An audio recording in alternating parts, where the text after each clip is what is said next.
This is Studio One at CBS.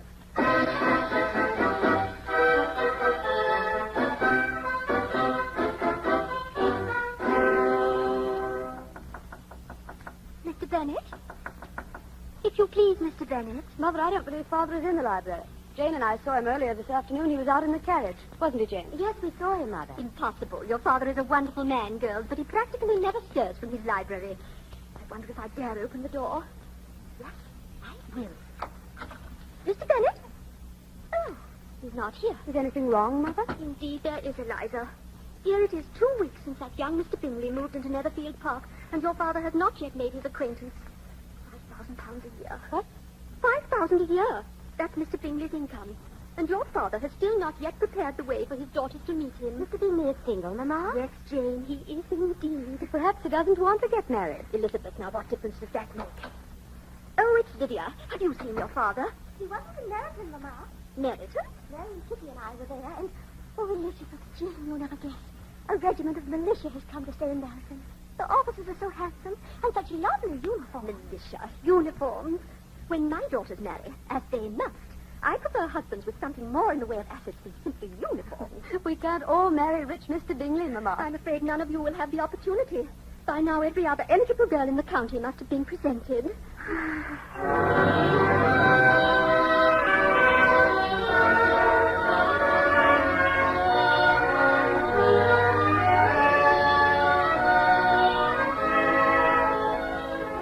The Columbia Broadcasting System invites you to Studio One for the 16th in a feature series of hour-length versions for listening of celebrated stories, novels, and plays. We introduce the director of Studio One, Fletcher Markle. Our story tonight is all about the loves and marriages of 3 of Mr. and Mrs. Bennett's 5 daughters, Jane, Lydia, and Elizabeth. Particularly Elizabeth, almost blinded by prejudice, romantically involved with Mr. Darcy, a gentleman almost deafened by pride. As you've no doubt guessed, from our opening scene, tonight we bring you Jane Austen's graceful and evergreen comedy of manners, Pride and Prejudice. Although the story is over 150 years old, more than a little of it could have happened not much more than a little while ago. After all, the politeness of romance and the romance of politeness only change by degree. Charm in some form, thank heavens, is always with us, whether in the small English town where Miss Austen's story occurred, or in the reenactment of that story 150 years later over the radio. So much for our play, and now for our players. In the Bennett family... Elizabeth. ...is played by Anne Burr. Jane. By Kathleen Cordell. Lydia? By Abby Lewis. Everett Sloane and Sarah Burton are playing Mr. and Mrs. Bennett, and I'm going to join them at the microphone to play Mr. Darcy.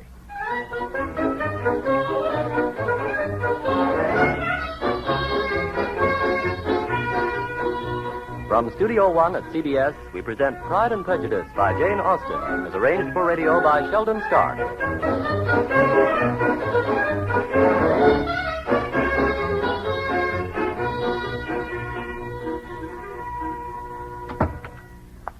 Here's your father at last. Good afternoon, Mr. Bennett. Good afternoon, my dear Mrs. Bennett. Jane. Good afternoon, Father. Eliza. Good afternoon, Father. Lydia. Father? I've had quite a drive. May we have tea? Of course, Mr. Bennett. Lydia, will you ring for tea? And tell the cook to put out some of the strawberry preserve. What's this? Strawberry preserve? My dear Mrs. Bennett, are you attempting to insinuate yourself into my good graces? I am indeed, Mr. Bennett. Do you know with whom I spoke this afternoon? And about what? No. Our dear friend and neighbor, Lady Lucas. She and her daughter Charlotte have already met Mr. Bingley. Bingley? Bingley? Oh, yes, the gentleman at Netherfield Park. The eligible gentleman, Mr. Bennett. Single, with 5,000 a year. Oh, Mr. Bennett, you know how important it is for our daughters to meet Mr. Bingley. Such a simple matter for you to drive over to Netherfield and introduce yourself. Quite simple, my dear. Quite simple. Yet have you done so? No. You sit in your library reading the Times, or you ride about in the carriage. I saw Mr. Bingley this afternoon, my dear. Precisely. You did? You saw him? This very afternoon? You introduced yourself? Yes. Mr. Bennett of Longbourn Hall. I met Mr. Bingley and his sister. Oh, Father, and Father, what's he like? Mr. Bingley, Jane. Is he handsome? Jane, my dear, what a ridiculous question. With 5,000 a year, of course he's handsome. Oh, Mr. Bennett, why didn't you tell us at once instead of teasing us so? I didn't have a chance to, Mrs. Bennett. Oh, but never mind, as long as you've done it. Girls, did you hear that? Now you shall meet Mr. Bingley. He's sure to be at the next assembly dance, and if one of you should marry him, we owe it all to your father. Mr. Bennett, you are the kindest husband and the most thoughtful father in the entire country. Thank you, my dear. Now, may I have some tea? Tea? Oh, tea. Lydia, did you ring? No, never mind. You and Jane come with me. Yes, Mama. Yes, Mama. Eliza, my dear, your mother is quite unique. There's not another woman like her in all England. If there were, I don't think the country could stand it. I wish you were not so concerned about getting us married, Father. No, she's right, Eliza, quite right. After all, there are 5 of you, and there are so few eligible young men in our little community. And, unfortunately, none of you will inherit anything.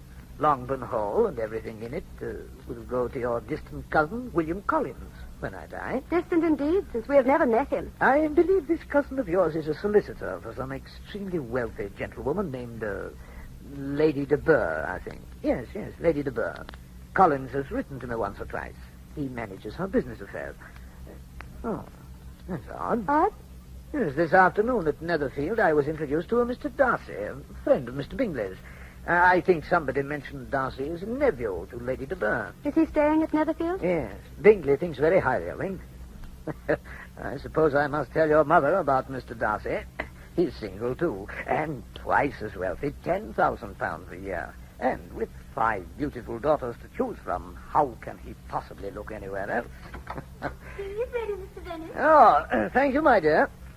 I tell you what, Eliza. Since Jane is the eldest daughter, I hope Mr. Bingley falls in love with her. And since you are my favorite daughter, I shall leave Mr. Darcy to you. How does that sound?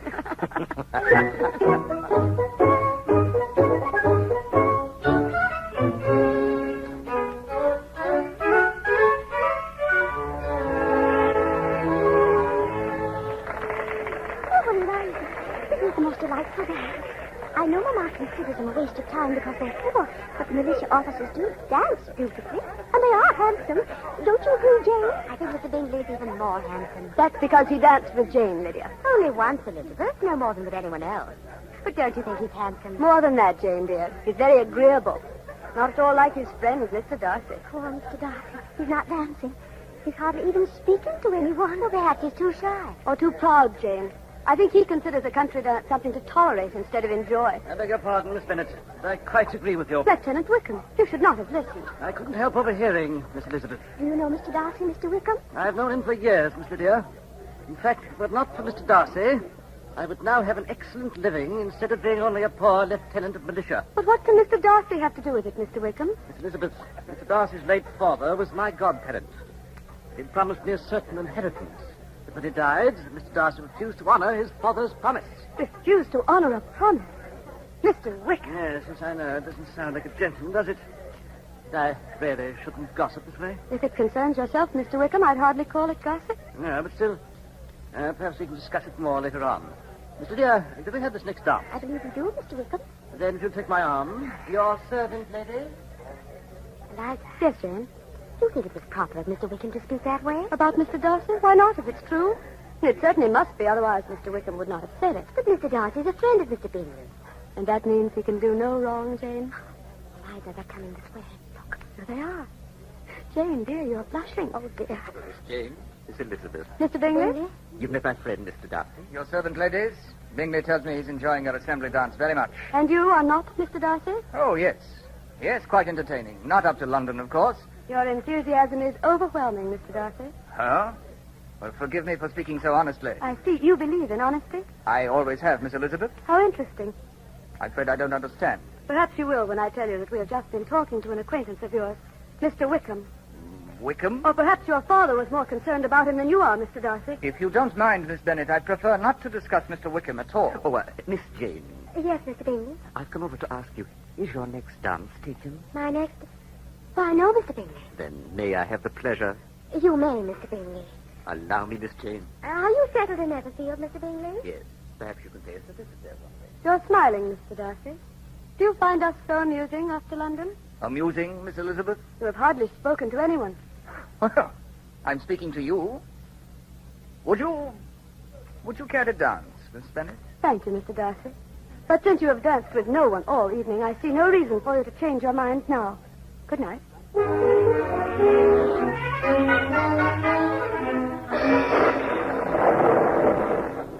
Mama, the sky is getting more cloudy by the minute.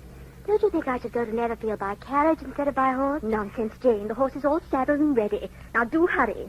You've been invited to dinner, and Mr. Bingley's sister will never forgive you if you're late.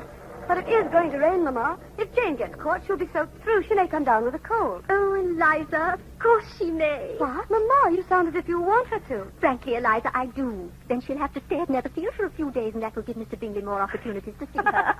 Oh, Mama. Proximity, my dear Eliza. Proximity. Now go along, Jane. All right, Mama. And be as pleasant as you can. I shall. Goodbye. Goodbye, Jane. Ah, dear Jane, she's always pleasant. A pity you can't be more like her, Eliza. Are you referring to Mr. Darcy, Mama? You really should have danced with him that night, Eliza. Mr. Darcy does have 10,000 a year. Mrs. Bennet, was that Jane? Yes, Mr. Bennet. Well, why didn't she take the carriage? It's going to rain. Oh, do you think it will, Mr. Bennet? Eh? Mother wants it to, Father. She does? Oh, I see. But suppose she gets very ill. Nonsense, Mr. Bennet. A healthy girl gets only slightly ill. What's that you've got? Eh? In your hand, my dear. Is it a letter? Oh, this, yes. I forgot all about it. It's from our distant cousin, William Collins. Not distant enough, Mr. Bennet, since he will inherit Longbourn Hall. He's coming to visit us. He is? What for, Father? I don't know, Eliza. He says he has a particular reason, but he doesn't say what it is. I suppose we'll find out when he arrives. Well, there's your rain, Mrs. Bennet. Yes, isn't it lovely? Jane will get... No! Eliza. Yes, Mama. It will probably be a few days before Jane's well enough to return home from Netherfield. When she is, will you go for her? Yes, Mama. But please do not expect me to be civil to Mr. Darcy. The less I see of him, the better.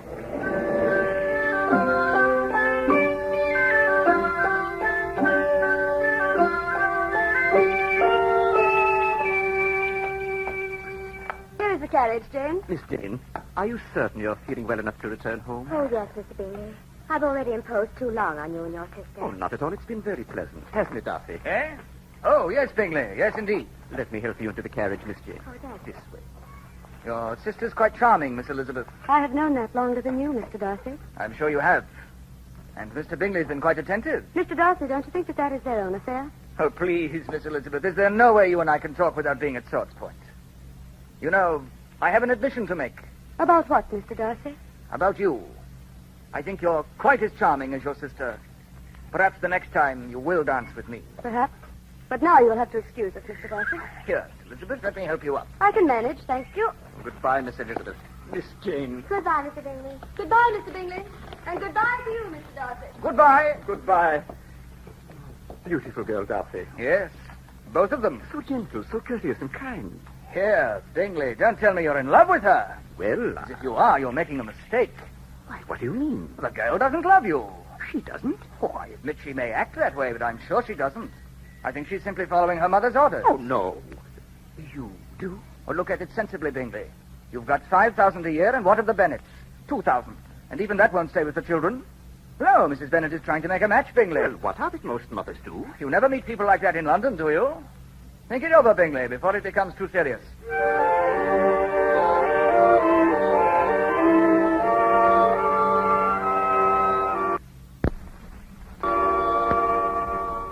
Jane, our cousin has arrived. Mother wants us to meet him. Our cousin? Yes, William Collins. And you should see him, Jane. He looks like... Jane. Why, Jane, what is the matter? Please. Oh, Eliza, he's gone away. Gone? You mean Mr. Bingley? Without even telling me, Eliza. One of the servants brought over a letter from his sister Caroline. He's gone to London, Eliza. Oh, Jane. Oh, but surely only for a visit. No, they've closed Netherfield Park. They've all gone. His sister, Mr. Darcy, and Mr. Bingley himself. All gone to Mr. Darcy's London house. Mr. Darcy. Jane, it is Mr. Darcy who is to blame. You think he influenced Mr. Bingley? Mr. Bingley would never be that unkind, unless Mr. Darcy had persuaded him.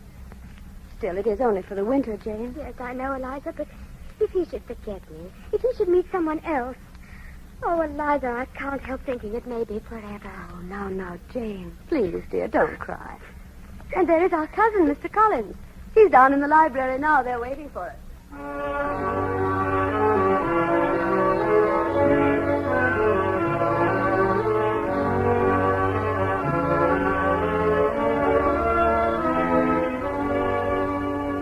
Oh, yes.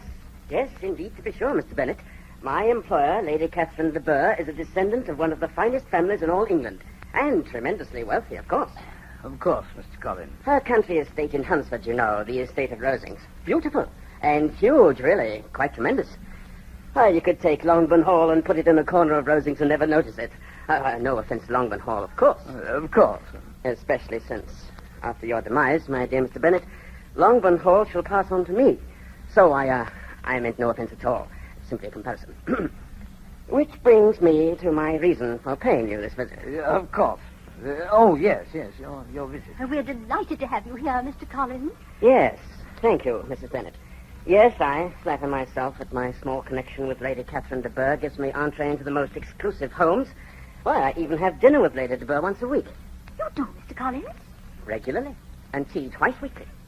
I live on the estate, you know, small house near the entrance to Rosings. You must visit me there. Where was I? You were telling us your reason for this visit. Oh, yes. Well, Mr. Bennet, Lady de Bourgh has suggested that I get married. Oh. She has, eh? Naturally, I had been considering it myself, but when Lady de Bourgh does me the great honor of suggesting the very same thing, well, that settles it, of course. Of course. It must be a young lady of good breeding and deportment. After all, she will go to dinner with me at Lady de Bourgh's each week. And twice to tea. Huh? And tea twice weekly. Oh, yes. So you see, it is important to pick a proper wife. And it has occurred to me, Mr. Bennet and Madam, that inasmuch as your daughters shall eventually lose this home because of me, why should I not give one of them a home? Marry one of our daughters, Mr. Collins? Exactly, my dear Mrs. Bennet. Why, Mr. Collins, how good of you to think of us. You shall meet all 5 of our daughters, although we do have other hopes for one. Oh? Our eldest daughter, Jane, a very eligible young gentleman, has been most attentive. But all the others, Elizabeth, Mary, Kitty, and Lydia, Mr. Bennet and I are sure that... Come in. Ah, Jane and Elizabeth. Mr. Bennet, will you introduce their cousins? Yes, certainly. Jane, may I present... Oh, Jane, is something wrong, my dear? No, Father. Just that Mr. Bingley has left Netherfield Park. Mr. Bingley has left? Where has he gone? To London for the winter, Mother. London? Jane is right, Mamma. He and his sister and Mr. Darcy. Darcy? Did you say Darcy? Can that be the nephew of my employer, Lady Catherine de Bourgh? Yes, Mr. Collins, I believe he is. Gone to London. Oh, what a pity. If I'd met him, I could have given him Lady de Bourgh's compliments. Compliments? On what, say? On what? Nothing, just her compliments. She was quite well the last time I saw her. I have dinner with her every week. Oh, but I beg your pardon, we haven't yet been introduced. Yes, of course. Jane, your cousin, Mr. Collins. Mr. Collins. Jane? How do you do? Elizabeth, your cousin, Mr. Collins. Mr. Collins? Elizabeth. Charmed, I'm sure. I hope to see you often during my visit. Do you? Oh, yes. I do. I do indeed.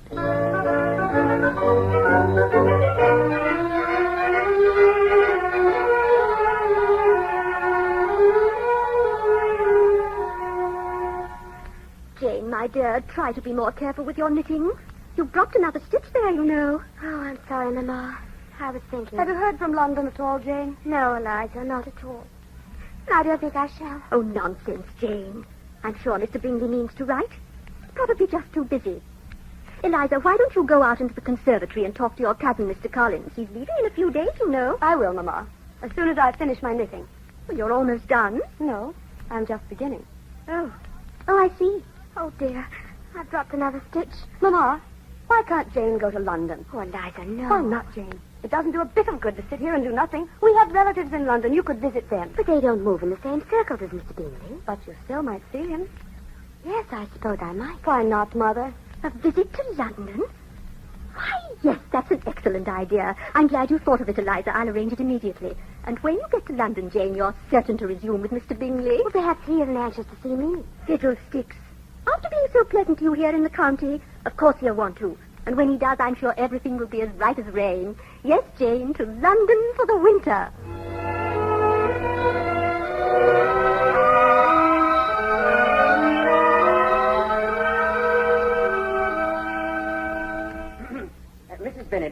mind my intruding, but may I have your permission to speak to Miss Elizabeth in private? In private? Oh, Mr. Collins, by all means. And you have my approval as well. You hear that, Elizabeth? My approval as well. Come, Jane, come upstairs at once. Yes, Mama. Mother. Yes, Eliza? I am sure Mr. Collins has nothing to say to me. Please don't go. Ah, but I do have something to say, Miss Elizabeth. Please, Mama, or let me come with you. Elizabeth, my dear, don't be ridiculous. I insist that you stay and hear Mr. Collins. Come, Jane. Yes, Mama. Well, Mr. Collins? My dear Miss Elizabeth, first allow me to state that your hesitancy at this moment pleases me very much. It's a sign of maidenly modesty, and I'm delighted to see it. Just as you will be delighted with what I have to say. Miss Bennet, I have decided to get married. Yes, Mr. Collins. Please, Only... allow me to complete my thought. Not only because I'm in a position to get married, being solicitor to Lady Catherine de Bourgh, and not only because it will add to my happiness, but also because Lady de Bourgh herself has advised it. I am sure that you... Twice she has condescended to so advise. Not once, Miss Elizabeth, but twice. Choose a wife, Mr. Collins, she said. Choose a gentlewoman for my sake, Mr. Collins, and for your own sake, choose one born not of too high a station, but of an active, useful disposition. Those were her very words, Miss Elizabeth. And then she said, bring such a wife home to Rosings, Mr. Collins, and I shall be pleased to meet her. Her very words, Miss Elizabeth. I shall be pleased to meet her. That is very gracious of Lady de Bourgh, Mr. Collins, Yes, but... very gracious. And I'm sure, my dear Elizabeth, that she'll consider you an excellent choice. Mr. Collins, please. I've not given you my answer yet. Oh, well... And I am afraid my answer must be no. It doesn't matter. No. I thank you for the compliment, Mr. Collins, but I must decline. Oh, very charming, Miss Elizabeth. Your reluctance does you credit. So many young ladies pretend at first, don't they? Pretend, Mr. Collins? Yes, even when they secretly mean to accept. Oh, but I assure you, Mr. Collins, I have no secret intention of accepting. Oh, charming, Miss Elizabeth, charming. But at the risk of flattering myself, I cannot believe you. After all, I've so much to recommend me. My situation in life, my connection with Lady de Bourgh, and also, please to remember, you yourself have no property, so you're not likely to receive another offer of marriage. Oh, no, Miss Elizabeth, you're simply keeping me in suspense to increase my love for you. Mr. Collins, please, you must believe me. I know it is an honor, and I thank you for it, but I am sincere. Oh, delightful, delightful, Miss Elizabeth. A most convincing performance. And now, if you'll excuse me, I shall speak to your parents at once. But, Mr. Collins... Yes, at once. This is indeed a happy day for us both.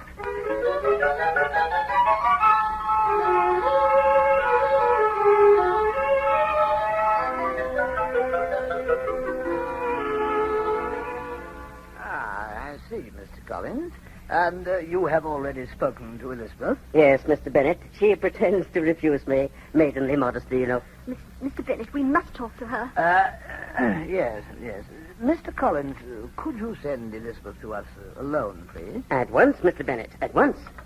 And I'm sure I could not have chosen more wisely. Oh, Mr. Bennet, you simply must bring Elizabeth to her senses. She has refused, Mrs. Bennet. She can't refuse an offer of marriage. Oh, you know how stubborn she is. You simply must talk to her. I shall, my dear. You asked to see me, Father? Oh, come in, Elizabeth.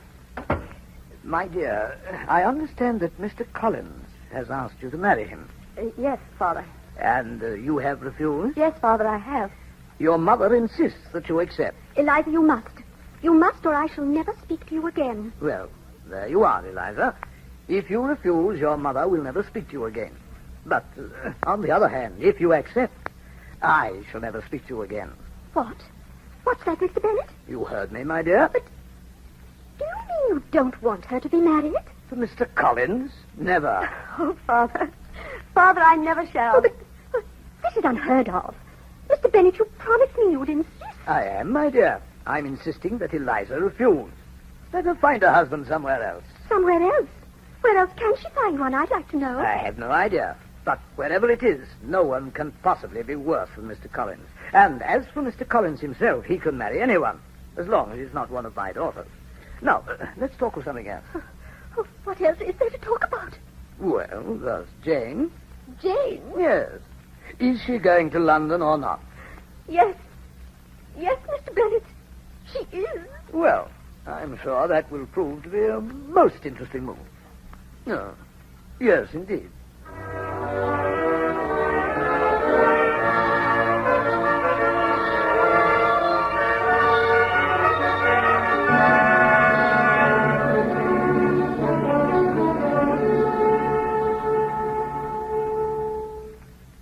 This is Studio One at CBS, offering as its 16th broadcast in a feature series of hour-length dramas, Jane Austen's Pride and Prejudice, as arranged for radio by Sheldon Stark.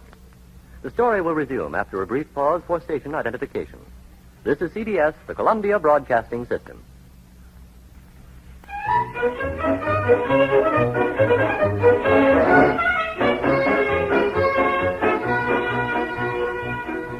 Continuing Columbia's full-hour presentation from Studio One. The eternal problem in all ages of marriageable daughters forms the background for the pride of elegant Mr. Darcy and Elizabeth answering prejudice against his snobbery. Now the concluding portion of Jane Austen's classic, Pride and Prejudice.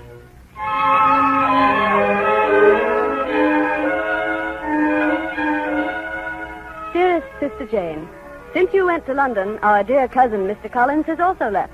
He has gone back to Rosings. And Jane, you'll never guess, he has taken with him a wife. And since you cannot possibly imagine who would marry Mr. Collins, I'll tell you at once, it is not one of our sisters. No, it is our friend and former neighbor, Charlotte Lucas, daughter of Sir William and Lady Lucas. There's no other news here of any importance. Lydia sees Lieutenant Wickham quite often. We are all quite healthy, including Father and Mother. And we all miss you very much. But we are glad that you're in London, and we all hope that you're enjoying yourself and having a wonderful time. Jane, dear, please write and tell us, have you run across Mr. Bingley yet? Mr. Bingley? Dearest Eliza, it is so pleasant to receive your dear letters, and to hear that everyone at Longbourn Hall is quite well. It was very amusing to hear that our cousin Mr. Collins found someone else so soon after you rejected him. As for London, I'm quite well and enjoying myself as much as can be expected. However, I must confess that I'm not very happy. And I'm sure, Eliza, that you can guess the reason why. Half the winter has already passed, and I have not yet had occasion to see Mr. Bingley. He is still in London, and so is Mr. Darcy. But I am never invited to either the Bingley home or the Darcy home, and I am not very hopeful. Oh, that Mr. Darcy!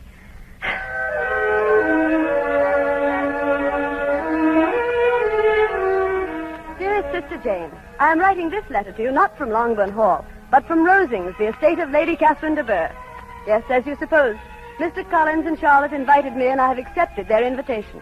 I do confess I am curious to meet Lady Catherine, and to find out if she is as insufferable as her horrible nephew, Mr. Darcy.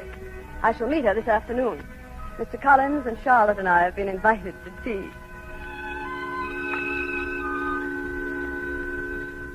I see, Mr. Collins. And this young lady is your cousin, Miss Bennet? Yes, Lady de Bourgh. And she is extremely sensible of the high honor that has been paid her in being invited to tea by your ladyship. As indeed am I, and my dear wife. It's always such an exceptional privilege to see your ladyship. Thank you, Mr. Collins. Your sentiments do you credit. Well, Miss Bennet, welcome to Rosings. Thank you, Lady de Bourgh. I understand from Mr. Collins that you play the piano for. I do, but not very well. Well, then you should practice. You had lessons as a child, I presume? Not regularly, Lady de Bourgh. Indeed. Every child should have lessons. Do you draw? I'm afraid not. You don't? Well, didn't your governess teach you? We had no governess. No governess? How strange. And you have 4 sisters? Yes. There are 5 of us altogether. And no governess? Well, that's extremely odd. How children can be brought up without a governess, I can't understand. Oh, by the way, Mr. Collins tells me you know that you are acquainted with my nephew, Mr. Darcy. Yes, Lady de Bourgh. I've had that pleasure. Met him once, I presume? No. No, it was several times. Oh? Well, I suppose in some parts of the country there may be some relaxation of the social standards, although I, for one, do not approve. A position for everyone, and everyone to his position. Eh, Mr. Collins? Oh, yes. Yes, indeed, your ladyship. And I must confess, Miss Bennet, my nephew, Mr. Darcy, is at all times extremely conscious of his social position. For example, there is a friend of Mr. Darcy's, a gentleman whose name I have forgotten. Doesn't matter, none of us know him, I'm sure.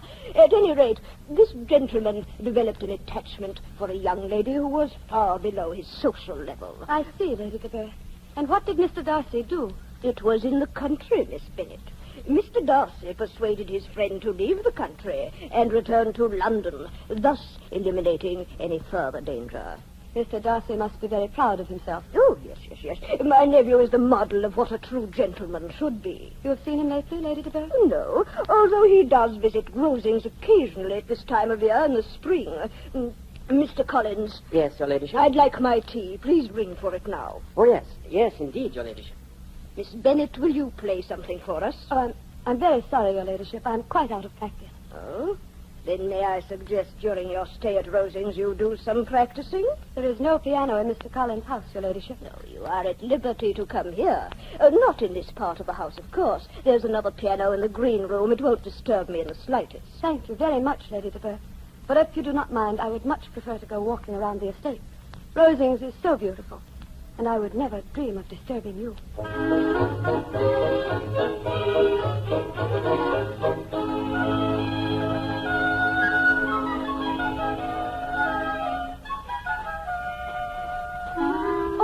I beg your pardon, I wasn't watching.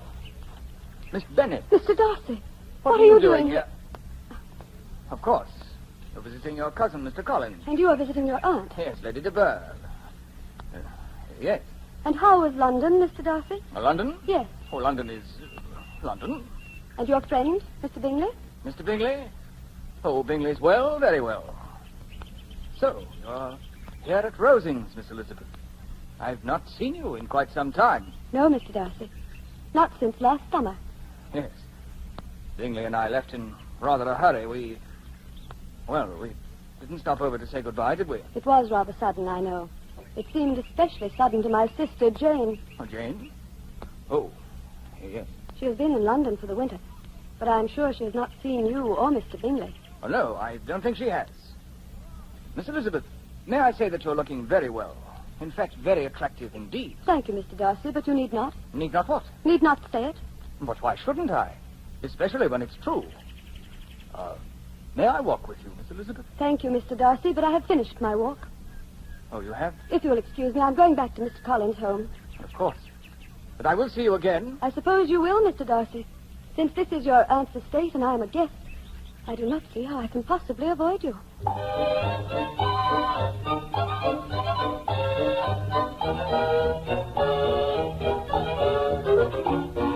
Here on our right, Miss Elizabeth, are the oak trees of Rosings. As you can see, they've been here for centuries. I'm sure they have, Mr. Darcy. The large one in the center is believed to have been there since before the Battle of Hastings almost 600 years ago. That's very interesting, Mr. Darcy. You don't sound very enthusiastic, Miss Elizabeth. Oh, I am. But I should like to point out that there are very few leaves on that particular tree.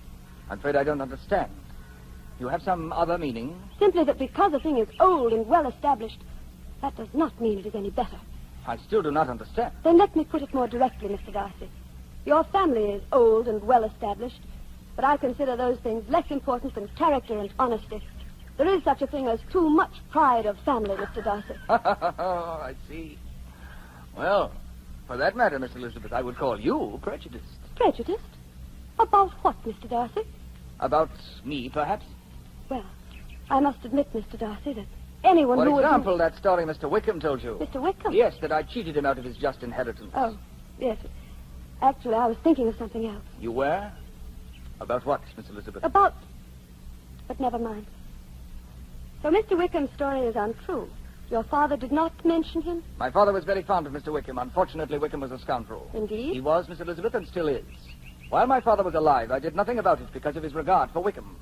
But afterwards, I gave Mr. Wickham what he deserved. He deserved nothing, and he got nothing. You don't believe me, Miss Elizabeth? Mr. Darcy, Mr. Wickham is much more plausible than you are. I am sure he is. Unfortunately, I have always avoided discussions of this sort. They embarrass me. You are much too shy, Mr. Darcy. Now, that's it exactly. I am shy, Miss Elizabeth. Yet you are telling me about this now, in spite of your shyness? Oh, yes. Because I value your good opinion. You see, Miss Elizabeth, would you like to see the rose garden? No. You would not? I'm afraid I cannot, Mr. Darcy. But why? Because I'm leaving for Longbourn Hall tomorrow, and I still must pack. Oh, yes. Yes, so you do. Well, at any rate, I shall see you this evening at dinner with Lady de Burgh. After all, I couldn't let you leave Rosings without saying goodbye, could I?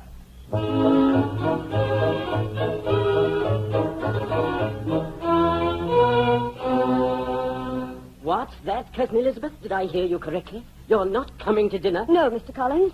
I'm sure Lady de Burgh will excuse me. But, my dear cousin, Mrs. Collins is already waiting for us in the carriage. And not to have dinner with Lady de Burgh? You can't be serious. What shall I tell her? Oh, Mr. Collins, tell her whatever you choose. I have a headache. A headache? Yes. Oh. But even so, Lady de Burgh will be very annoyed. I don't know what to say.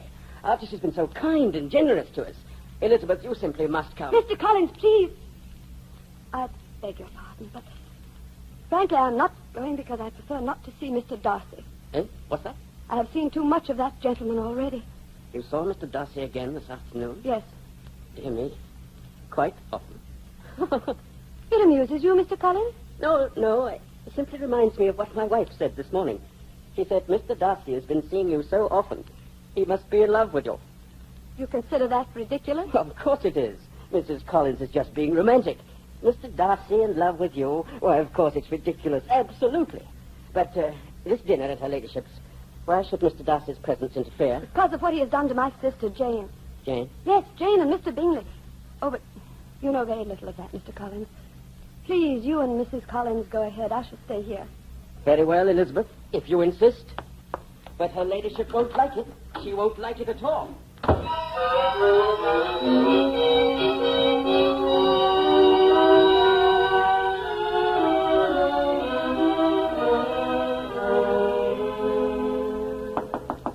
Who can that be?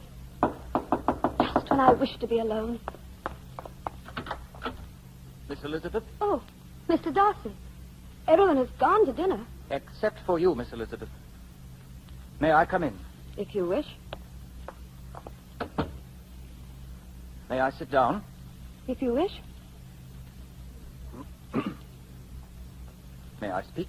Mr. Darcy, if you are here to apologize, pray do not bother. Apologize for what, Miss Elizabeth? Or if you have come to say goodbye, please say it. Miss Elizabeth, please. I have come for one purpose only. In vain have I struggled. It will not do. My feelings will not be repressed. You must allow me to tell you how ardently I admire and love you. You love me, Mr. Darcy? I do indeed, with all my heart and soul, Miss Elizabeth. You love me? You mean all those occasions when we happened to meet each other, these meetings were not accidental? Not on my part. They were deliberate, Miss Elizabeth. I did not want to see you, and yet I could not help myself. I had to see you. I admire you and love you, even though I have struggled against it. What did you say, Mr. Darcy? Struggled against it? Oh, yes.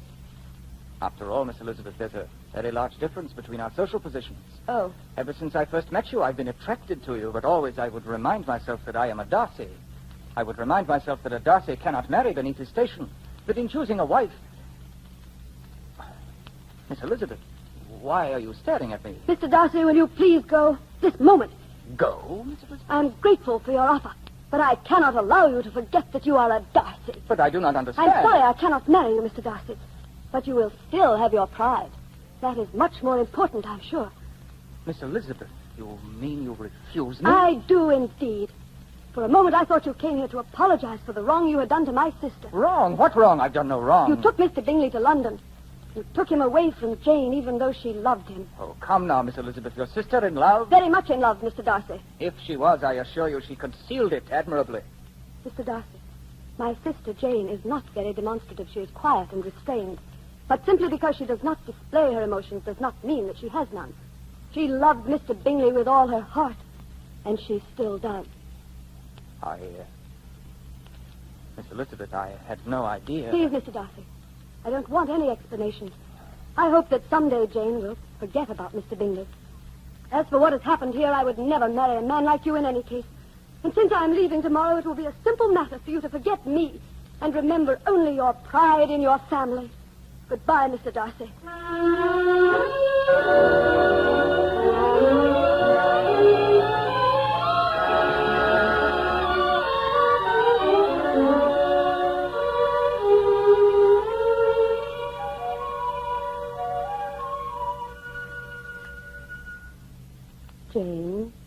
Jane, dear. Yes, Eliza. You have dropped another stitch? Oh, so I have. Oh, Eliza, it's no use. No matter what I try to do, I can't forget Mr. Bingley. Even in London all winter. Even here, home again at Longbourn Hall. Right in the middle of whatever I'm doing, I think of him. Jane, dear, it doesn't do any good. I know. But there is one satisfaction, Jane.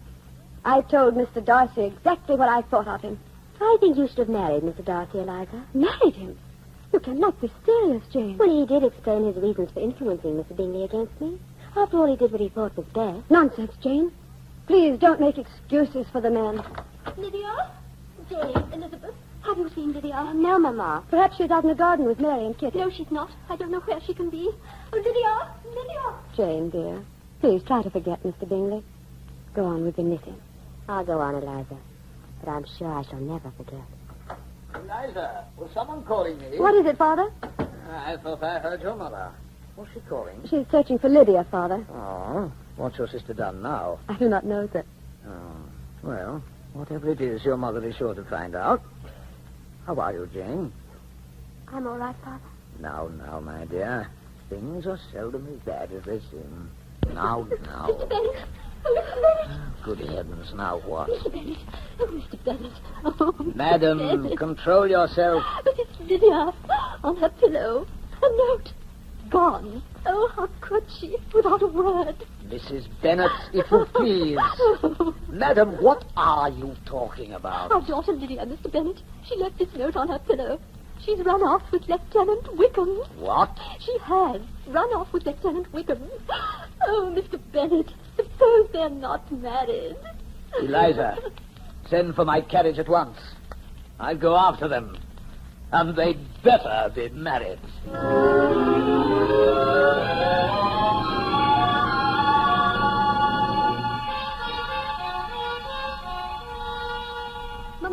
Mama, it's the carriage. It's Father. He's back. Oh, Eliza, I can't let you look. Is Lydia with him? He's getting out now. No, he's alone. Oh, Lydia isn't with him. Oh, dear. Oh, I don't know what to think. Mama, it's sure to be all right. Oh, I hope so, Jane, dear. He's coming up the steps. Quiet now. Quiet, all of you.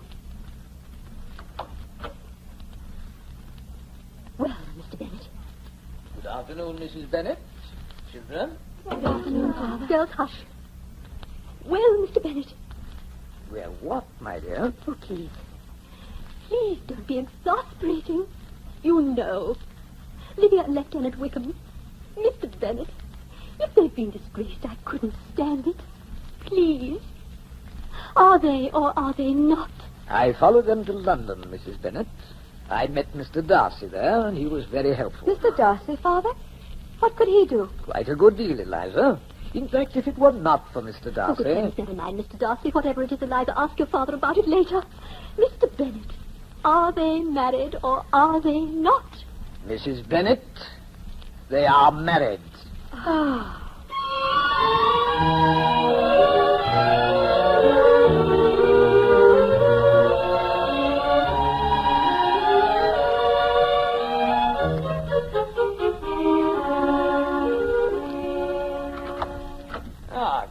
Come in, Eliza. I've been expecting you. You're curious about Mr. Darcy, I suppose. Yes, Father. What did he have to do with Lydia and Mr. Wickham? Eliza, I think perhaps you've misjudged Mr. Darcy. I certainly have, Father. At least as far as Mr. Wickham is concerned. Mr. Darcy said he was a scoundrel, and he was right. To run off with Lydia without even asking your consent. It's more than that, my dear. To put it delicately, Mr. Darcy has saved us from a scandal.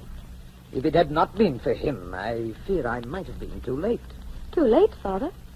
Mr. Darcy located them, Eliza. It was he who persuaded Mr. Wickham to marry your sister. Oh, Father. Yes. Quite fortunate that I ran across him. He was very helpful. I shouldn't have mentioned this, Eliza. Mr. Darcy asked me not to, but I thought you would like to know. I do, Father. Not that it matters at all, but I have a better opinion of him now. In spite of poor Jane. Jane? Oh, that business of young Mr. Bingley, eh? I don't think she will ever get over it. Well, perhaps it's better if she doesn't. Oh, Father, how can you say that? How can it be better for Jane to keep on being in love with a gentleman she will never see again? Oh, I wouldn't be that pessimistic, Eliza. She may see him. In fact, she probably will. inasmuch as he's already returned to Netherfield Park. Mr. Bingley, Father? He has come back? I saw him myself, Eliza, as I was driving by in the carriage. I even stopped and spoke to him. In fact, he told me he might call this afternoon. This afternoon? Here? At Longbourn Hall? That's what he said. Do you think you'd better tell Jane? I certainly shall, Father. Yes. I don't doubt it. And you might as well take her out to the garden, Eliza. She can pick roses and watch the road at the same time.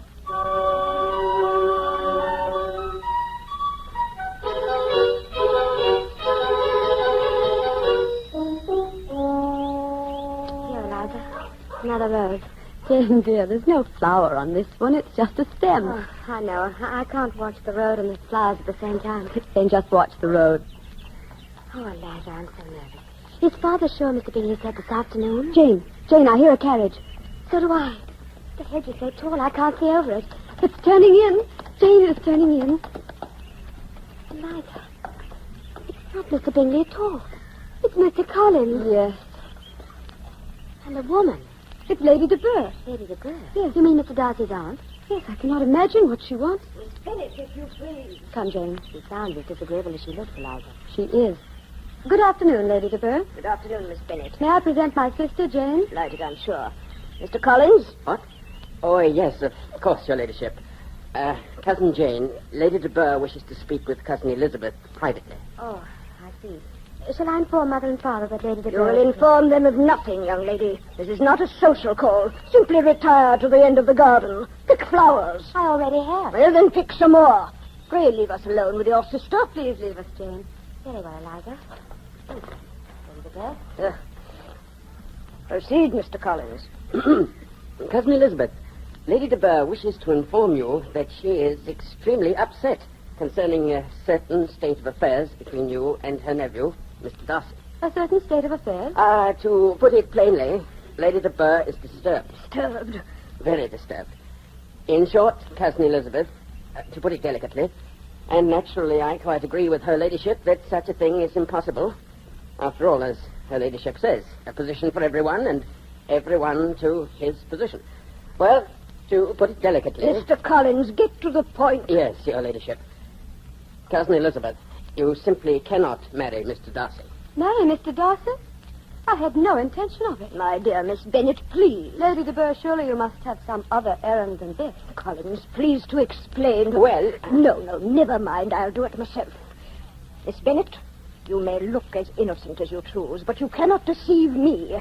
Can you swear to me that you and my nephew have not engaged in any conversation about love? Lady de Burgh, whether we have or not, I can assure you... My dear, I do not want assurances. I simply want an answer. Then I'm afraid I cannot give you one. Cousin Elizabeth. What do you mean, Miss Bennet? Simply that such a subject seems to be entirely a private matter. Private? I am Mr. Darcy's aunt. Yes, his aunt. You may be his aunt, Lady de Burgh, but after all, is not Mr. Darcy his own master? Miss Bennet, enough of this.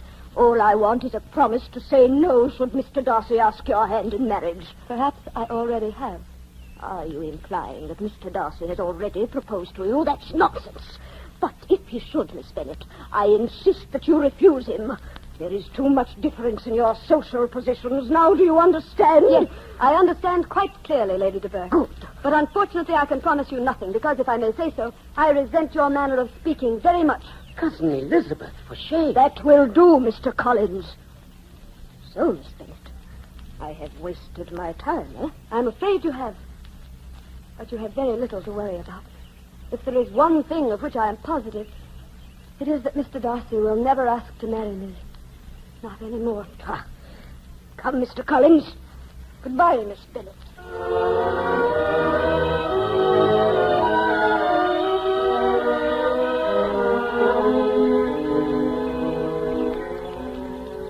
I declare I never heard of such a thing, Eliza.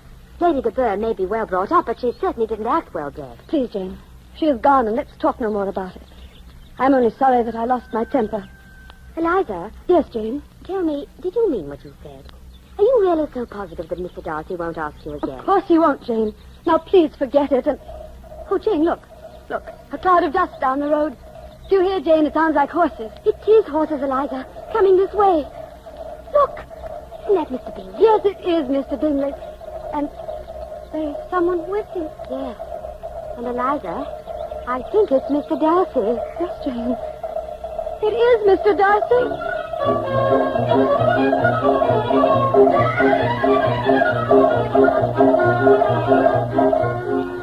Mr. Bingley, this is a surprise.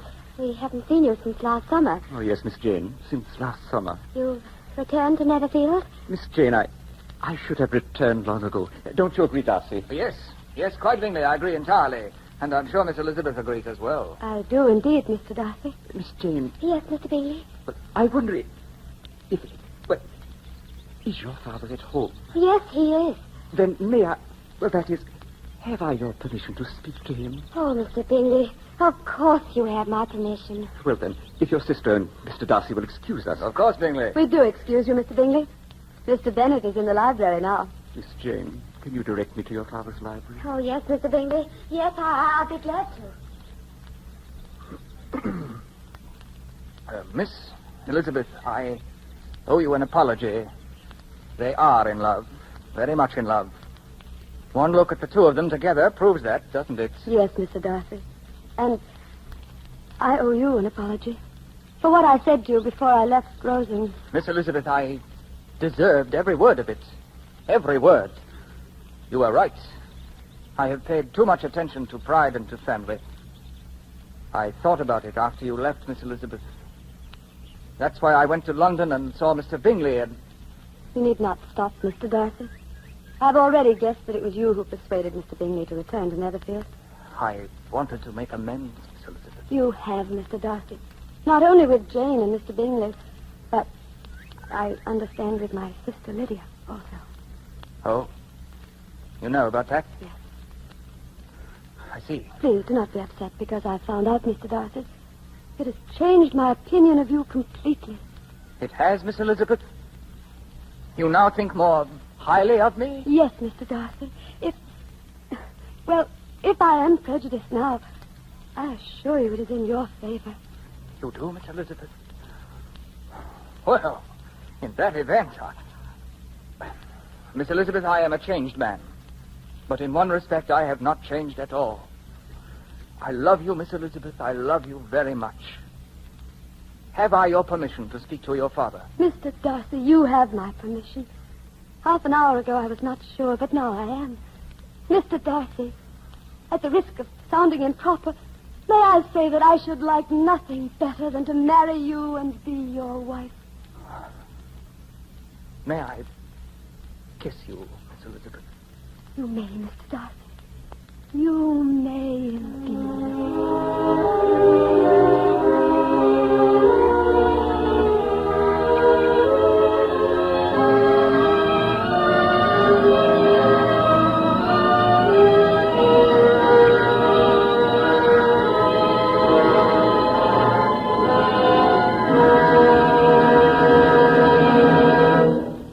The Columbia Broadcasting System has brought you Studio One, the 16th program in a feature series of hour-length versions for listening of celebrated stories, novels, and plays. Tonight from Studio One, you have heard Fletcher Markle's production of Pride and Prejudice by Jane Austen. The adaptation was prepared especially for this series by Sheldon Stark, and the musical score was conducted by Alexander Semler. Now, again, Mr. Markle. A producer introduced the principals in our cast tonight. In the Bennet family, Elizabeth, was played by Anne Burr. Mr. Bennet? Was Everett Sloane. Mrs. Bennet, Was Sarah Burton. Jane, Was Kathleen Cordell. Lydia, Was Abby Lewis. Mr. Collins? Was Hedley Rennie. Lady de Burgh. Was Miriam Wolfe. Ivor Francis was Mr. Wickham. Gregory Morton was Mr. Bingley. And Mr. Darcy was played by your producer. And now, until next week, until Everett Sloane, starring in J.B. Priestley's domestic comedy, Laburnum Grove, this is Fletcher Markle with a good night and thank you from all of us in Studio One.